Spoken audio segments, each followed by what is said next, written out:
The land is dark and the moon is the only light we see.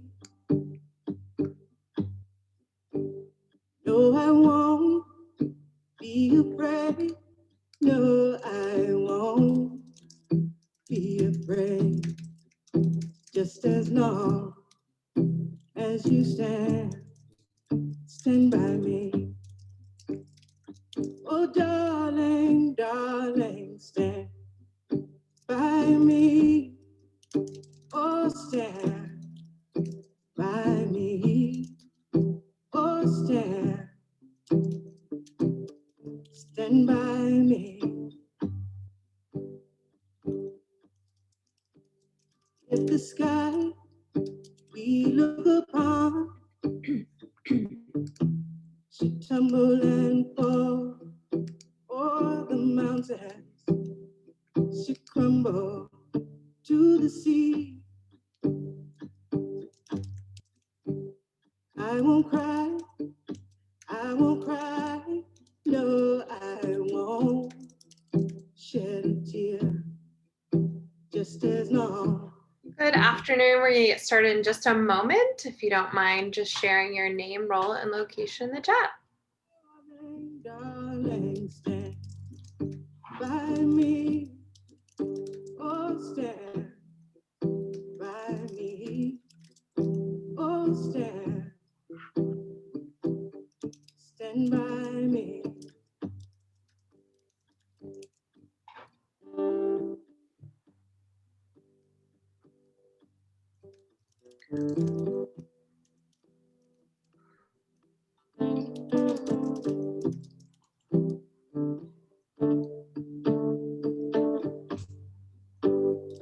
Oh, darling, darling, stand by me. Oh, stand by me. Oh, stand by me. Stand by me. Stand by me. Stand by me. All right, I feel like that's perfect timing for the music to end. Good afternoon. I don't know why my instinct is to always say good morning. You can see it on the screen and in the chat. We've put the link for the organizer for today. I'll just go ahead and introduce myself, then turn it over to my colleague. My name is Melissa Spaden. I am Director System of Supports on the Learning and Leadership side of the house under Assessment, Accountability, and Evaluation. And I work on implementation, improvement science, policy to practice, research, data literacy assessment, all things related to assessment, accountability, evaluation, and all of those joyful things. Felicia, take it away. Thank you, Melissa. Good afternoon, everyone. Happy Tuesday. And as Melissa said, I'm Felicia Singleton, also Director of System of Supports, and I am on the Student Services and Program side of the house. And my areas of focus are equity-centered, multi-tiered system of supports, PBIS, restorative justice practices, social and emotional learning, and social work services. And thank you so much for spending your afternoon with us today. We're going to open up, as always, our session acknowledging the land that we are on. Every community owes its existence and vitality to generations from around the world who contributed their hopes, dreams, and energy to making the history that led to this moment. Some were brought here against their will. Some were drawn to leave their distant homes in hope of a better life, and some have lived on this land for more generations than can be counted. Please take a moment to consider the many legacies of violence, displacement, migration, and settlement that brings us together here today. Truth and acknowledgement are critical to building mutual respect and connection across all barriers of heritage and difference. We begin this effort to acknowledge what has been buried by honoring the truth. Today, we gather on the ancestral lands that carry the footsteps of the Kumeyaay people. The Kumeyaay people have stewarded this land for centuries, and this land has nourished, healed, protected, and embraced them for many generations in a relationship of balance and harmony. Today, the Kumeyaay people are present in 13 bands located on reservations throughout San Diego County. We pay respects to their elders past and present. We acknowledge this legacy and we find inspiration from this land, the land of the Kumeyaay. So today, what we thought we'd do, instead of doing our mindfulness breathing, we'll take some time to just reflect on our own schooling, our own educational journey. And here we have two quotes, and Melissa and I were just torn, so we thought we'd put both of them up there. They're equally as important. The one on the left says, students learn best when they feel welcomed, comfortable, and safe. And on the right, it says, my students don't need me to learn, they need me to care. And I already believe this is true, as I'm sure you all have, but nothing has made this statement more true than COVID-19. So what we like to do is take a moment to just think about a teacher or the teacher. Some of you have had one, maybe some of you have had many teachers that makes this statement true for you. And think about the one word that you would like to share with us that describes how this quote or these quotes make you feel. We'll just take a couple seconds to think about that. Again, the teacher or one teacher that makes either of these statements true for you when you reflect on your educational journey. And then we're going to go to the chat and we're going to do a little game of waterfall chat. And what that means is you will think of that one word that describes that feeling when you think about these two statements, and you'll type it in the chat. And when I say return or hit send, we will all hit at the same time, and we'll see a waterfall of what I'm hoping are to be motivating and inspiring words that reflect that teacher that made this statement true. So I'm going to get my word ready.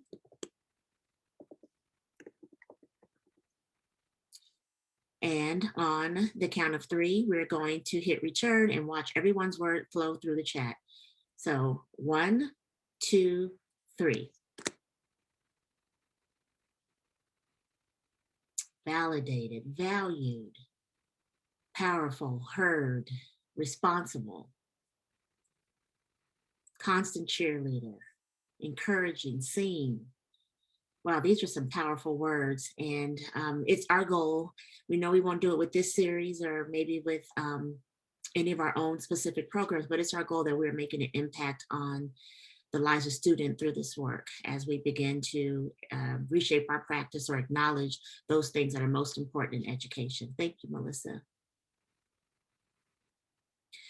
So when we think about the framework that we've been talking about over this series, these essential components to building a strong SEL implementation launch, we think about the standards and we think about evidence-based programs and practices and family and community partnerships, and how do we embed and integrate SEL into our system and everything that we do. But what we thought was super important was the very valuable student voice and input.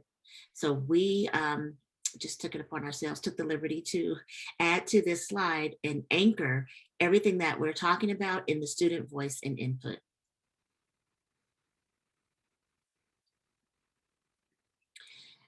So here we have really a conceptual framework on what a pro-social school community and LEA environment can look like.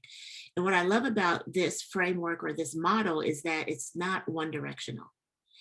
So basically what it is showing you is that from the bottom, the school, your LEA, your district, your community context factors are what inform teachers' social and emotional skill well-being, those essential components in the classroom where students thrive, like healthy teacher and student relationships, effective classroom management skills, and effective SEL implementation, which informs and creates a healthy school environment, which leads to student social and emotional academic outcomes.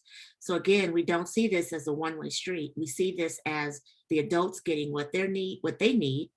At the same time, students get what they need along with the community, and that's how we really create a school environment that really works for everyone, honors their diversity, honors who they are, how they show up, and values them in a way that is authentic, and it's like a continuous feedback loop.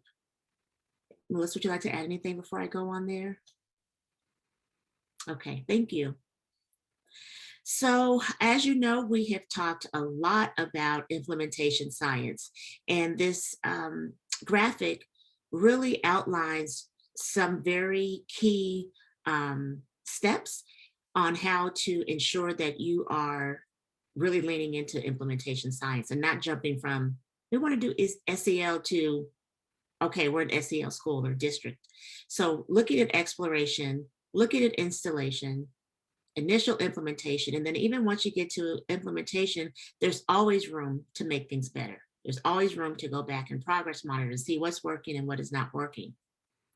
But today, what we thought we'd focus on is thinking about how you're collecting data in your system and what opportunities is that data informing you? Like, what is it telling you? And then also, how are you incorporating student and stakeholder voice? So on the next slide, what you'll see is that's the same continuum, right? Exploration, installation, initial implementation, and full implementation. But let's put on the lens of data collection and student voice and stakeholder voice. And the reason why we thought these were important is because, for instance, as we talk about LCAP and the CDE, suggests that you get stakeholder input and involvement. Sometimes that message is not authentic, or sometimes it's the same parents or the same students that are always giving feedback. When you're looking at data, what data are you collecting? So are you providing opportunities by only looking at one type of data? Or are you looking at data that will serve your whole system and all students within your system? So when we think about, so we're going to do a little activity and do a poll on student voice. And I want you to think about whichever system you represent here today, be it at the district level or at the site level, or even in your classroom. To what extent is student voice honored in your system? So we're going to take a little poll.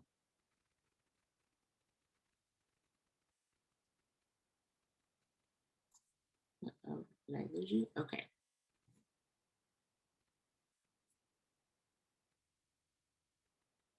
And is that in the chat, Melissa?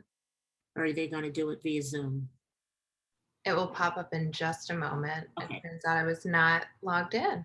Okay, so think about, that gives you more think time. So think about your system and to what extent is student voice honored in your system? So your choices are not at all, in some contexts. We are working on incorporating it into all aspects of our system, or student voice is at the center of all decisions that impact students. Okay, so I'm going to launch it. It should be launched, and I will pull back up our scale. Oops. So again, the question is, to what extent is student voice honored in your system? Oh, thanks, Melissa. There we go. This is what happens when we don't have Luis.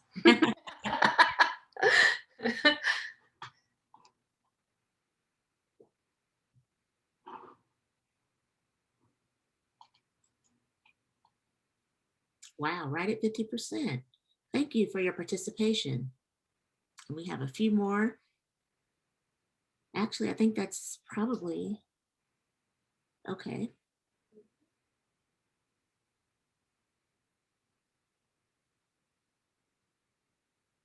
So the window's here, and we're going to be closing it, closing it, closing it, closing it, closing it, and the window is closed. So from our votes today, it looks like we're at 57% of the districts or the LEAs represented here today state that they are working on incorporating student voice into all aspects of your system. And about 43% of you in some contexts. So we thank you for sharing in this poll. And we're going to spend some time talking about student voice. And before we go there, we have some data around on students and how they feel about their system.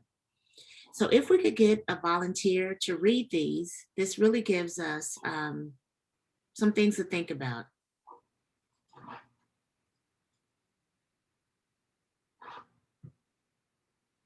Would someone like to read the top bullet? I'll read it. This is Louise. Thank you, Louise. It's kind of dark here, so I had my camera off. I do not feel connected to school. There are no adults at the school I feel that I can turn to. All my teachers only care about the assignments. The caring adult is at home, not in school. The only teacher I felt who cared was my 6th grade teacher. Wow. Thank you. And if I can get a volunteer to read the second bullet, please. I can help with the second one. Thank you, Melissa. My art teacher is the only one I feel connected to. He's a really cool teacher. He's relaxed, funny, and gives breaks. Teachers need to check on students. They should take it easy because they might not know what's going on with the students. Baseball makes me feel connected to school. I don't like history because the teacher has a bad attitude. If I am not talking, it is because I am going through something, and teachers should know that. On a scale of 1 to 10, 10 being the best, I would give CVHS a 7 for relationships. Thank you. We have a couple more. Do you feel connected to school? Is there an adult who cares for you? So we have the next slide. I can go ahead and read that. Thank you. Basketball helps me feel connected to school. There's some adults who I feel cares about me. One of them tells encouraging statements to students. Adults here are actually very nice if you take the effort to get to know them. On a scale from 1 to 10, 10 the best, I give CVHS a 7 for relationships. Thank you, Shauna. And the next bullet. I'll read that one. My name is Magda. I really enjoyed coming to PAH. Although some students don't do the work, I don't think other students see the great opportunity that this school provides, or they don't care and take it for granted. PAH does more than enough to help us. Part of the problem is that students here are not taking advantage of the opportunity. There's a big difference between the students who grew up in Mexico and the students who grew up here. It is not fair that teachers have a bad time with some students and they sometimes carry that to the next class. Thank you. And our last slide, if I can get a volunteer to read the top bullet. I'll read that one. I like the school, the kids and the adults. They are kind and caring. They ask how it's going and how I am. And the last bullet. I can read that one. The students here are friendly. On my first day, I was sitting by myself, but some of the kids came up to me and sat with me.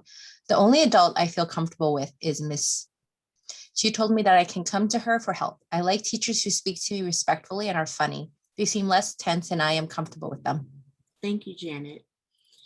So as we read these snippets, feedback, this qualitative data, this feedback from students, is there anything that goes through your mind or that you think about on how this could be used if you were to have this type of data in your system? And we can popcorn it here. Anyone can share out, or you feel free to put it in the chat box.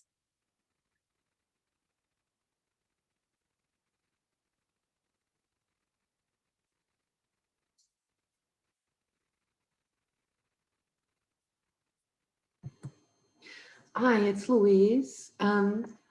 I'm thinking, well, first of all, by sharing information like this with teachers, by sharing statements like this with teachers, presented, of course, anonymously, so that teachers understand how they're being viewed overall at a particular site, and then beginning a discussion and some reflection on how that impacts each teacher and what they might do to shift that. Thank you, Louise. And Natalie shared, relationships are viewed as important to the students. Thank you, Natalie. And Shauna put, hearing from the students is always so helpful, especially when they feel they can be anonymous as well. It may make the information more authentic. Likert scale can be helpful, but this is better. So Shauna, thank you for saying that, because that quantitative data is super important, but when you can get behind the numbers and really hear the stories, like I agree with you, that's super powerful because teachers can see that, okay, this is how I'm making an impact. But what I also like about it is if there's any educator that's even questioning how well they're doing, some of this can be encouraging. You know, if there's ever a question on should I really form a relationship with the student or should I just worry about my content? So this is really giving teachers permission to engage with their students in a way that's beyond their content and really get to know them. And then Melissa, thank you for sharing. These are powerful statements and provide great opportunities for important conversations with teachers, absolutely. So as we talk about student voice and how we would use this, we thought it would be super helpful to see a video that talks about the importance of student voice in your school or your district.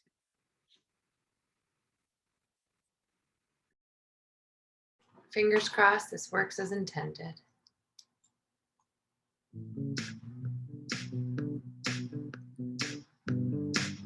Student voice, it's taken so many years to be implemented into education. We're in the education system for over 12 years. Why don't we have a say in it? If we can't have an effect at our school, how are we supposed to have an effect in the world? In a lot of my friends' experience, they feel like what they're being taught is not relevant to what they want to do in the future. As consumers of the decisions that are being made by the administration, we should have the right to voice our own opinions. Their education. And we make, as adults, decisions for kids without involving them in the decision-making process, or at least knowing what the options are. They're the ones that are being taught to on a day-to-day basis. They're the ones that are learning from the process. It's important to not lose that lens of being inclusive of student voice. We have to completely redesign our education to make it more well-rounded and more beneficial for the students of the future. Education should be personal. It shouldn't just be structural. It's important that everybody's voice is heard. If students are involved in what they're learning and it's relevant to them, they'll be more interested. And with engagement comes higher graduation rates, lower dropout rates, lower absenteeism rates. We help shape our own path to what we want to become. That is the importance of student voices, being heard and being involved. I think it's a win-win for students and teachers. We have students who have the potential to create something great. A school that is supportive of student voice is a school that puts in trust in the students. By building relationships with teachers and building relationships with others and really feeling that sense of community at your school, that is when you start to want to learn. You'll become more interested and intrigued to pursue education and pursue the paths that you want to take.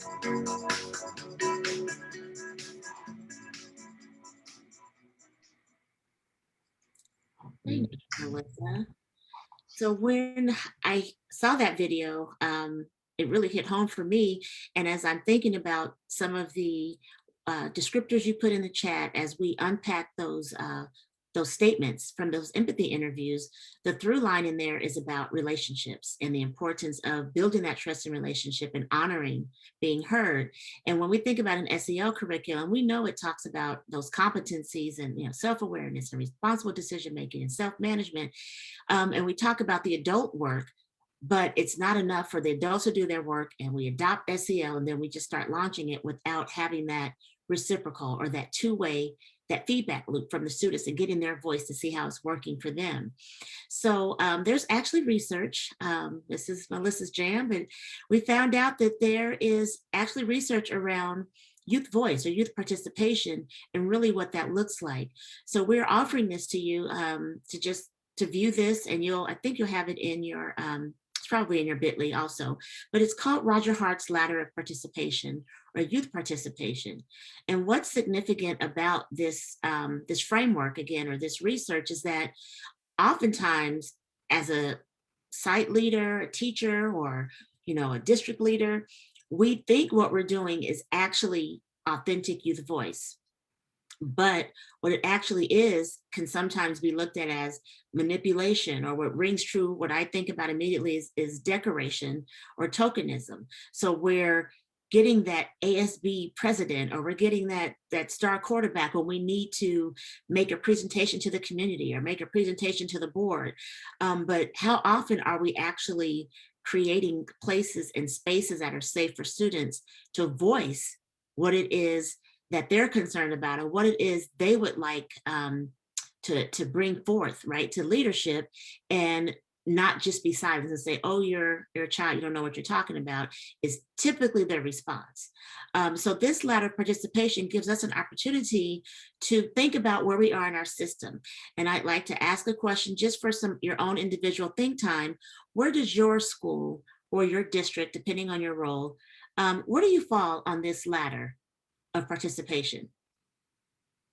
So rung 1 would be manipulation, adult-led activities in which youth do as they're directed without understanding the purpose. So again, that's going to that star student and saying, we're having a press conference, here's your speech, say this. Or rung 2, decoration, adult-led activities in which youth understand purpose, but have no input on how they're planned. I immediately think about board meetings where they have that student representative. Tokenism, adult-led activities in which youth may be consulted with minimal opportunities for feedback. Again, ASB activities or those types of things. Assigned but not informed. And Felicia, the young student was like, why am I doing what I'm doing? But a lot of students may not have that agency to speak up for themselves. Rung 5, consulted and informed. So as you get higher up the rungs, it's more youth voice that's heard, that's authentic, that's valued, and that's included. So you have consulted and informed, where adults lead the activities, youth are consulted and informed, and their input is used in outcomes and the adult decisions. Rung 6, adult initiated shared decisions with youth. So it's, again, still adult-led activities, but at least the decision-making is reciprocated. And then rung 7 and 8 are youth initiated and directed. And at the very top rung is where we all strive to be, youth initiated shared decisions with adults. So the adults may have the initiation, but they feel safe enough, right? It's not a protest, it's not a walkout, but they feel safe enough to come along with the adults and say, this is what we're thinking. How can we work together as partners to breathe life into whatever this initiative is? So think about, again, you can do your own jotting down. Where does your system fall? Your classroom, your school, your district. Where would you like to fall? And then think about how you can work together with your youth to be more effective and ethical in including their voice.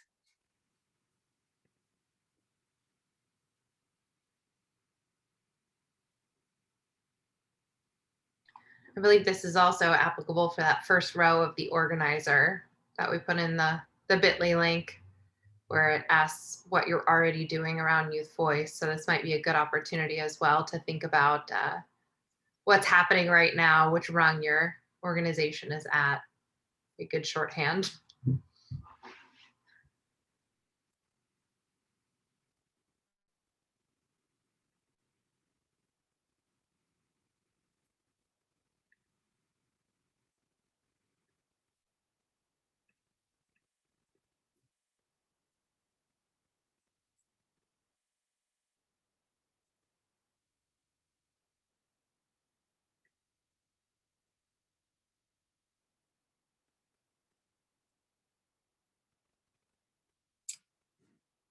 Would anyone like to share out here?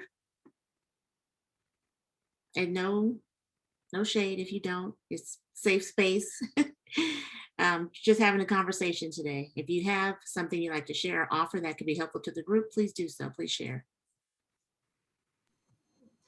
Hi, it's Louise. And I'm just thinking about this in terms of my own work, because I'm itinerant and I work with all age groups.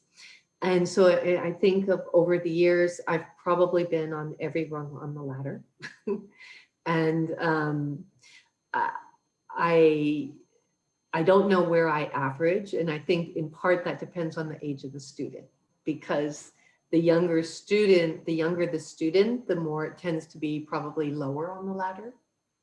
But in my position, the older the student, the more I might ask them about or bring them into the decision-making in the process of planning for them, or even establishing an IEP goal or whatever.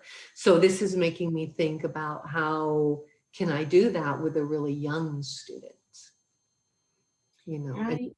I bring in their voice. And in part, their voices when, you know, their response to certain things, and then you make adjustments based on that response. And a part of their voice is how well they're learning, and how well they're developing their skills, and that's part of their voice. But I'm thinking now and looking at this in terms of, is there a way to be more direct in bringing the voice of younger children in as well?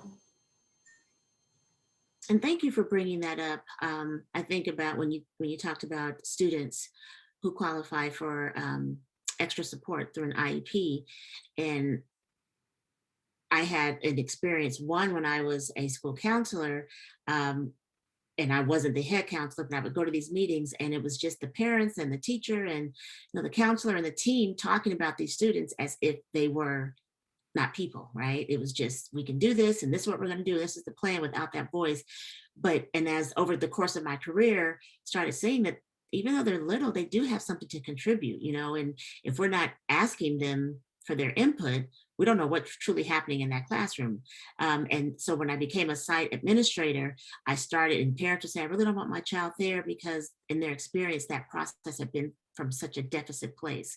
But what I found was even those young students would come in, and it was framed in a way that this is for you. We're all here to meet and talk about how we can give you whatever you need so that you're successful, and we want to hear from you. It really changed the game.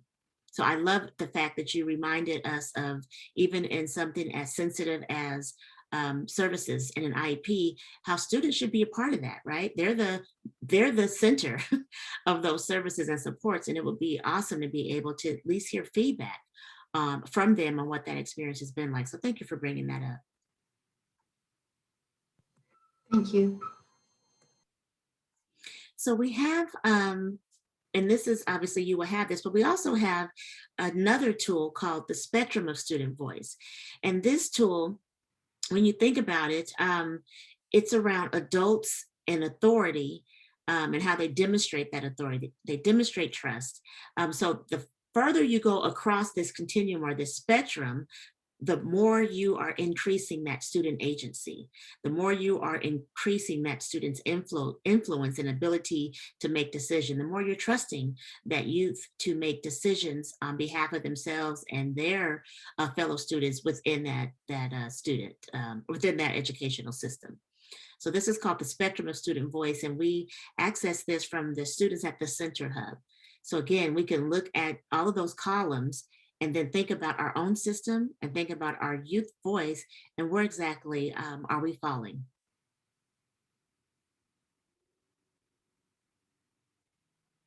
Obviously, from my position, I think about this a lot with the LCAP and how the language is around stakeholder input, not just feedback. And all of those ways that we've been thinking through, 2020 and continuing into 2021, trying to figure out what will actually help students instead of making assumptions about it. You've been working on 1 million surveys and empathy interviews and trying to figure out all the different ways that you can get this information. And I think, we have made early on a lot of assumptions about what students have and what students need.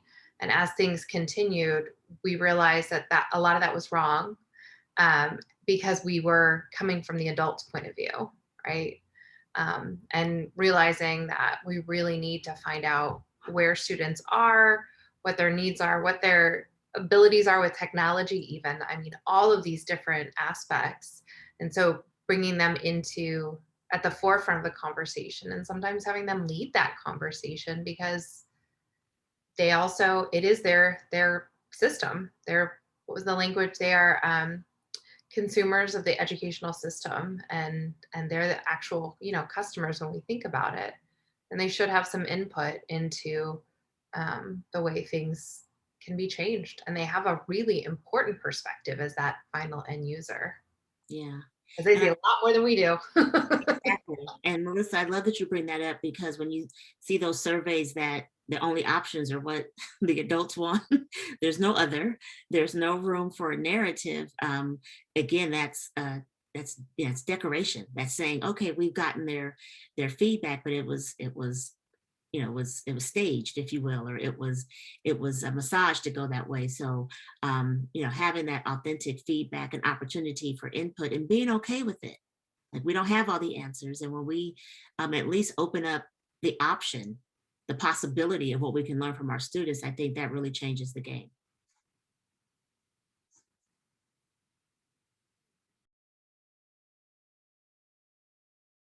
It will take us into the assessment perspective then, since we're talking about surveys. And I think it was Melissa who brought it up earlier. I apologize. That is our Google Home talking to me. You gotta love that. Melissa, I believe it was the other Melissa, brought up the Likert scale, or sorry, Shauna. Qualitative data is so important. Quantitative data matters, right? It's helpful to influence and share overall data and information that we've gathered. A Likert scale can be so helpful in finding out how people feel on a scale, on a spectrum, about certain things, about their view of the system. But honestly, when you are trying to change a system, when you're trying to make change at all and have impact, stories are what people care about, right? I mean, you see commercials that have data, and it's less the data that you care about, it's the story that's associated with it, or the humor, or whatever else. And so it is important that we have some quantitative data. That's always helpful, necessary for LCAP, all of those pieces. But it's also important to get that narrative response and to have some of that qualitative information to get the why behind some of those questions. Because without that qualitative piece, those of us interpreting that data are required to either make assumptions about those responses, or think about what are all of those other pieces, what are all the accompanying questions that we need to ask to get that information from them. Oh, sorry, Bill. Gave you the wrong link. It's the one I forgot to put bit.ly. I just gave it to him, Melissa. Thank you. Try that one, Bill. Thanks. Whew. So Thank you. I'm sorry I came late. That's not a problem. We know we have so many meetings every day, so we just appreciate you being here. So a couple different reasons to assess, and I think we always talk about purpose, right? What are we trying to find out? One thing is to determine readiness for the SEL work that you're trying to implement. And so a readiness assessment, and I think these are linked in all of these different types of assessments are linked in your organizer. There's one assessment link that has all these different types of things, but of readiness for the work. And aligned with that, also the beliefs of the stakeholders in the system. So figuring out what people's beliefs are right now around equity, around SEL, around the readiness for change and the ability to change. Those things are really helpful to do before you start doing any of the work. Because, while you're developing your game plan, it's helpful to know all of those different varying opinions and also where people think you are in that implementation process. Another piece that we think is really useful is just the current state of social emotional competency. So that's the piece that I think people have been doing or are attempting to do throughout this, the panini, the pandemic that's been going on, is figuring out how people are, what supports they need, if they're taking care of themselves, or if they're too focused on taking care of others and not taking care of themselves. So there's a couple different self-assessments that we've put in there as well. Some are focused more towards adults, others are for students. And the other piece of it that's really important is tailoring this to the stakeholder, right? Don't ask the same questions of teachers that you'd ask of parents. Make sure it's in very friendly language. And the other reason to assess is to have that baseline measure for growth, because you assume there's going to be improvement, hopefully in all of these different areas, but to know where you're starting from, and not just for an accountability perspective, although that's important, but just so you have a baseline for that work. And all of this data, all of this information from your assessment, it should be public data. That's the other piece that I think is super important as we go through this. And we're going to go through a process basically to think through some of the different types of assessment and the ways that you're gathering data. But all data that's gathered, make sure that people in the system, adults, students, all stakeholders know what you're going to do with that information, because that builds a level of trust, and that transparency is just vital.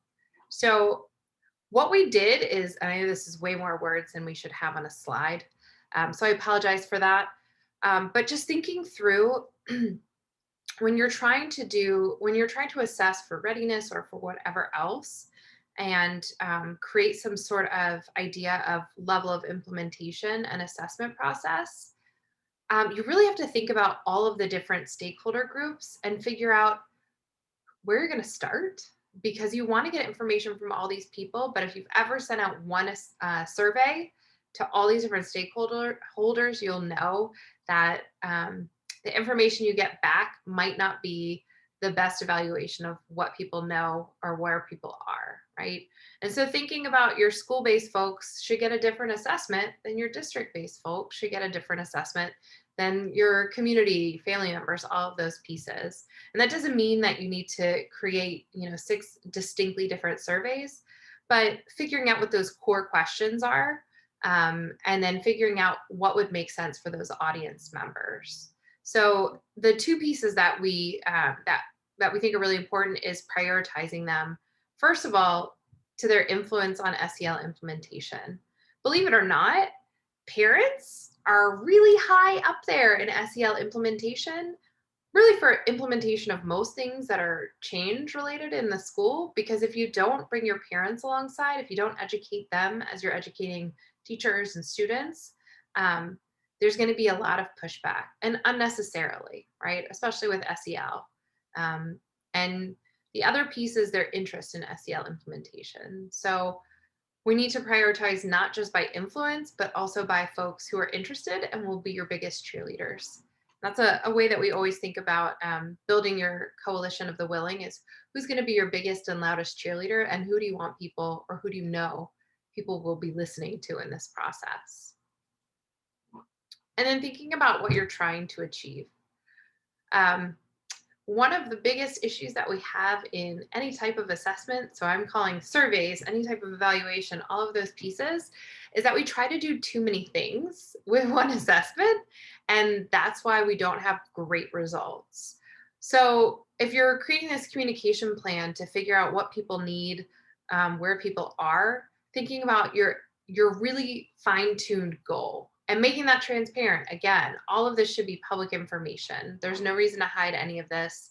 And the clearer and more transparent it is, the better results you'll have. So 2 districts that have done quite a bit of work on SEL, Austin Independent School District in Texas, obviously, and Nashville in Tennessee. Their idea is reaching out to potential funders so that they can do work on research findings. Right? They might not have a robust research office. And so they're trying to get funding so that they can do some more research and get some information out there. Another goal for Nashville was targeting families and students to help really promote some of the success stories happening, so people can see the potential and the power behind SEL. And I know this sounds a lot like advertising, but that's kind of how your communication plan works. I'm sure you all have realized that by now. So thinking about how you're going to reach that specific audience. And as we go through this, so this is a stage-based implementation sort of practice that is aligned to that implementation stages that we showed you earlier. So our colleague Luis, who is on his much-deserved spring break this week, had created this as they were going through implementation in Sweetwater. And at this exploration stage, just really starting out, the questions that stakeholders will likely ask, these are important questions to really think about and be aware of and have answers for as they are being asked, and the specific leadership practices that your leadership should engage in as you're supporting this practice, as you're supporting this stage. So this is really thinking about all the way at the very beginning, how is SEL not another thing? How does this fit into our accountability? How is this going to impact student achievement? All of those questions, there's a lot of resources for those basic questions. And then thinking about how you're going to communicate that to your internal and external folks as well.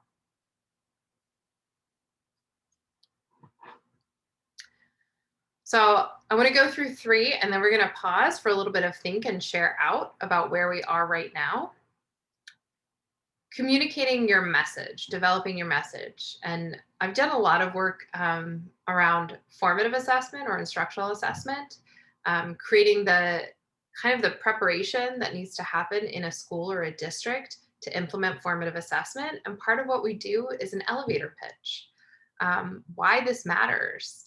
And we do this really fun, I gotta say, it's a fun practice that I learned from a Teach to Lead program, where you have to develop you develop your elevator pitch, and you start out really rough, and you have to do it in 3 minutes, and it's timed.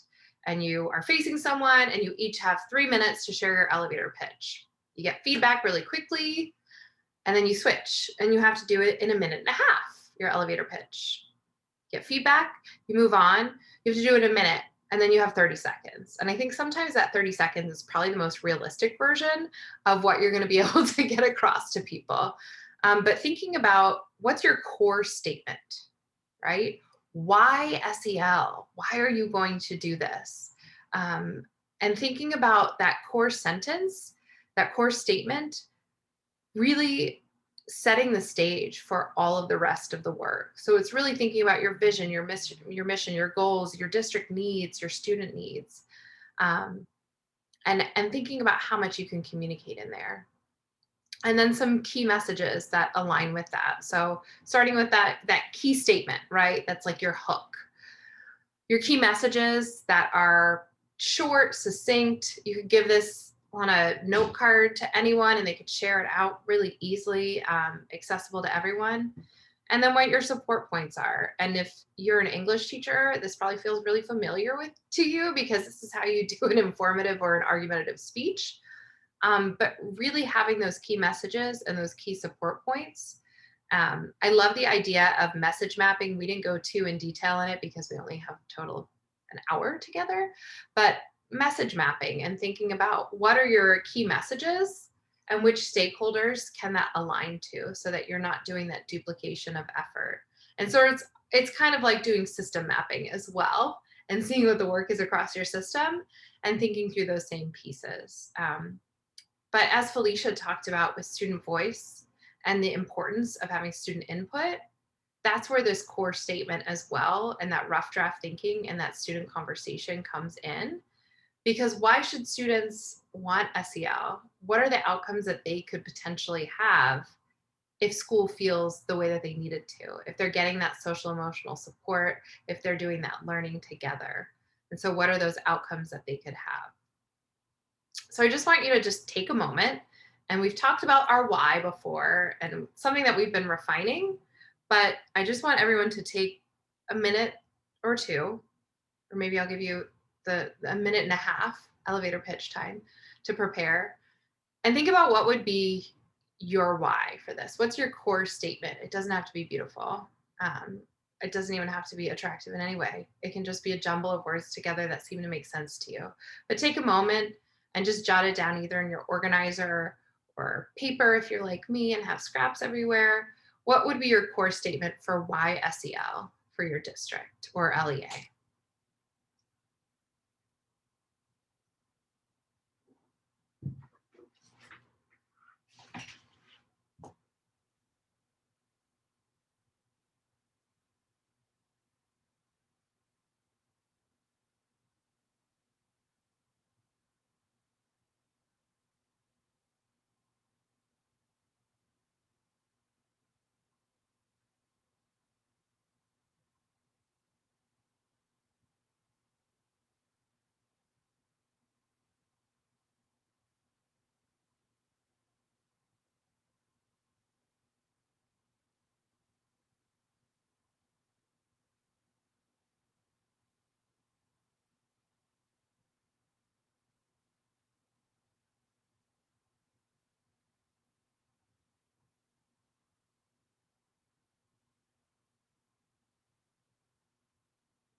Hopefully everyone had a chance to jot down some notes.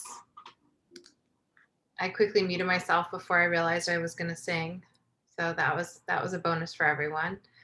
Does anyone want to share what they quickly jotted down? And this does not have to be, this is like a judgment-free zone. I can't remember the name of the gym right now. This is a judgment-free Planet Fitness, judgment-free zone, right? And so anything that you want to share out just for yourself or the good of the group as well would be helpful.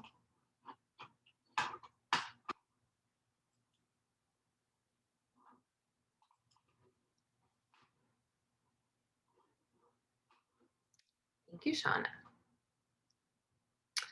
To ensure that we are fulfilling supporting the whole child, and that means addressing all areas of need, including SEL.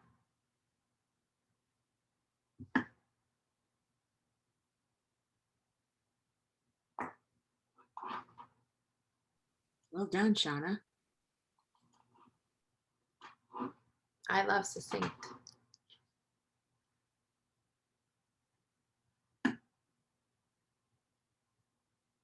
I was thinking a little bit for our own organization and thinking both internally and externally. So I'll share what I wrote. It's not pretty. SEL has the potential and power to improve intrapersonal and interpersonal relationships, both peer, or not both, but peer-to-peer, student to self, teacher to student, and adult to adult. And of course, I'd probably throw some data in there, but. Natalie wrote one as well. SEL is the heart of learning. Academics or content is the brains of learning. We have to take care of the heart before we can teach the brain. Oh, I love that. Thank you. Oh, and Gabby is real succinct. SEL, don't talk about it, be about it. So I love all these examples because the whole point is that it's short, it's concise, and it's something that you can build off of. I mean, it's like basically your thesis statement, right? So great job, everyone. And so this is, you know, the foundation that ties into, if you've already developed your vision, pulling it directly from your vision, your mission, ensuring that it aligns to all of those different pieces is really important. And then it's something that everyone has access to and can speak from. So a couple of different methods for conveying your messages. I'm sure you guys have all different ideas already or tools that you use for communication. But, you know, something simple. One thing that we've started to try to do is creating templates, internal templates and toolkits for people, for specific audiences, so that no matter who it is, even if they only have this much knowledge or information, they can take that and share it with different stakeholders as necessary. So, you know, if someone says, well, can you tell me a little bit about SEL, and they're out in the world, they have access to that information and they can share it. So toolkits are one of our favorite things to create that are tailored to different audiences. It's the same content. It's just thinking about who that would be useful.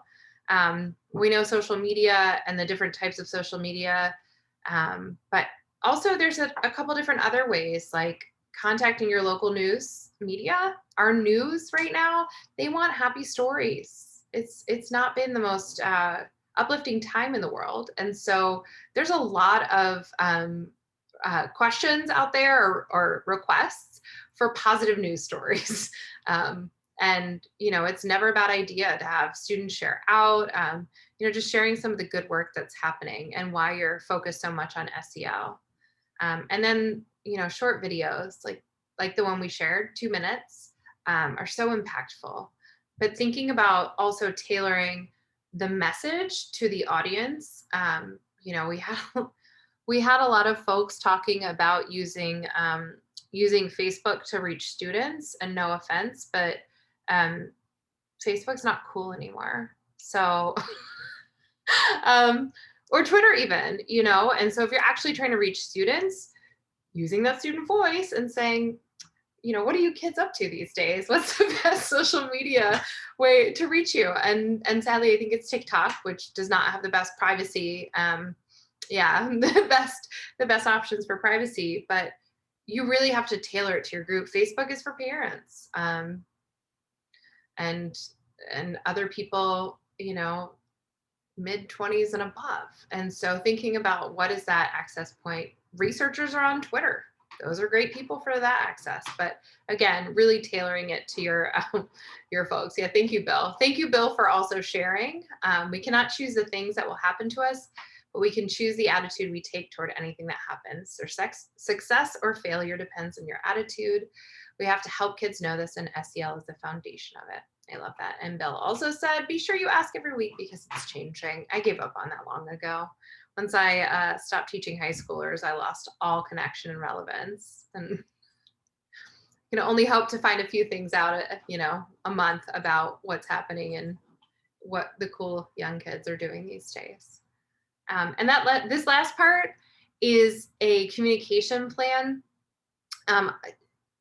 Full transparency, my undergraduate degree was in communications and business. So this is kind of my jam, as well as accountability. I'm really a very cool person. But this is where I've seen a lot of implementation fail, is that you need a plan for communication. You have to have a plan for communicating with your stakeholders about anything that's new and different, and really clearly sharing this communication timeline, I think, is great.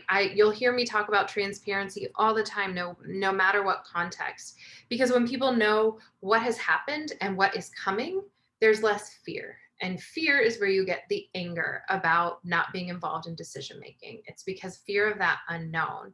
So I linked in the slides, and you'll have the slides shortly, a sample communication plan. There's also a lot of them linked in the organizer, but just something simple like this is a timeline. Or even an interactive timeline is great, and helping people see what's happening and what has happened. There's no need to hide any of this information. And the more people know, the more they're able to get involved when it feels right to them as well. Oops. So there's a great sample in here as well, that I linked and accidentally clicked immediately. There we go.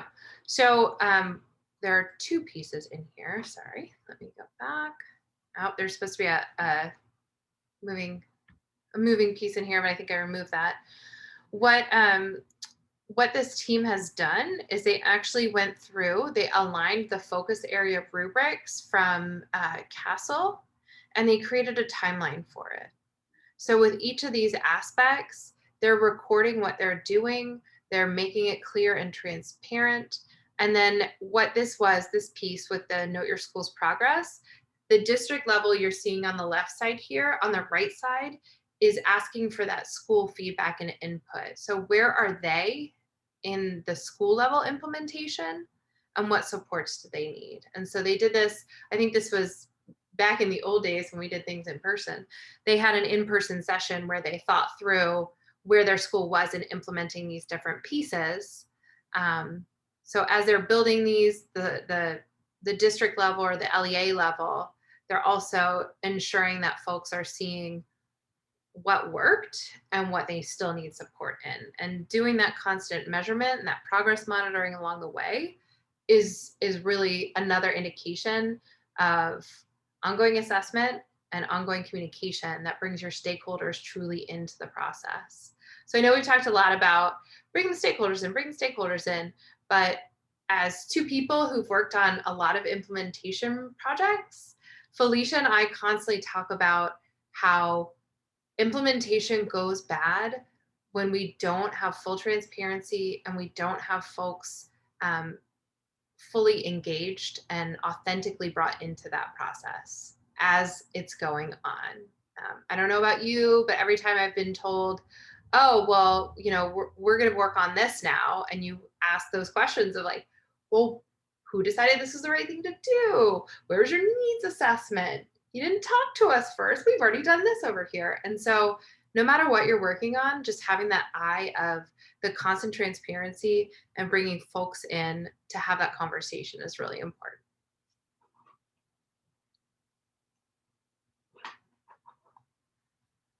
So to sum up, because I realize like we're at 4:30 already, and our time always flies. We like to think about the whole premise of implementation and district implementation of SEL is that this is something that has high impact. It has a potential for a high impact. But we also want to make sure that our implementation is well thought out, it's stage-based, and that it's not reliant on any one person to be successful. So it's not about that one person. It's not about that cult of personality. If that one person leaves your system, SEL doesn't leave with them. This becomes truly what is woven into everything that you're doing. This becomes the whole basis of your organization and your system and the way you work. And that is our hope for our district implementation and bringing students into that conversation. So thank you all. 4:30 already. We're going to go ahead and pause for any questions that you might have. I'll stop the recording, especially if you want to ask a question that you don't want on the record for any reason.